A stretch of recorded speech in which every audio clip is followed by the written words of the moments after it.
I'm back again with my second case here, dealing with CLS Corp versus CLS Bank. This arguably is one of the most important cases of 21st century, and because of the patent law, what kind of precedent it sets. And basically, the company in question, CLS Corporation, the plaintiffs here, formed a company around 4 patents in 1999 around ideas of how to reduce risk by the presence of a third party, and how that can be done through electronic methods and through the computer implementation. You know, it all sounds really good, but realistically, the company never really worked on these patents and never really developed any code. No electronic methods or such were developed. But this company called CLS Bank, who are the defendants here, developed the software, developed the code, developed all of it.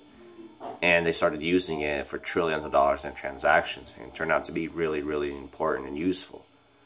And so basically, CLS Corporation brought on the suit, claiming that they infringed on these patents, and CLS Bank denied that and saying that these patents should be invalid because they are all abstract ideas, and they don't actually have any software code or anything along those lines that is actually eligible to be patented.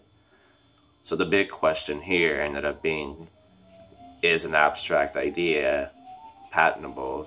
And if it is, or if it isn't, or what are the criteria to determine whether something is an abstract idea? The Supreme Court came up with the decision that an abstract idea cannot be patented. So things like business methods, software, a lot of things like that no longer patent eligible.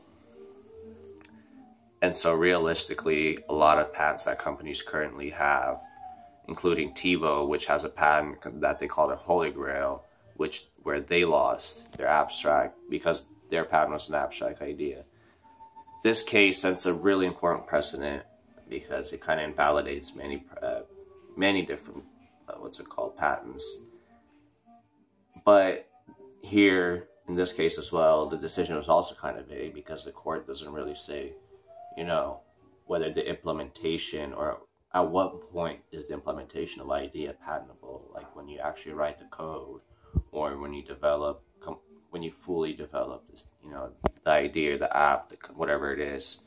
So this leaves a lot of questions going forward, and this has already had a big impact in terms of applications for patents. Over 1,000 applications have been dropped after they've been rejected the first time because of the CLS standard. So there is already an CLS standard that things are measured by. It's going to be an interesting case, or interesting to see how this case is going to impact future patent cases to come.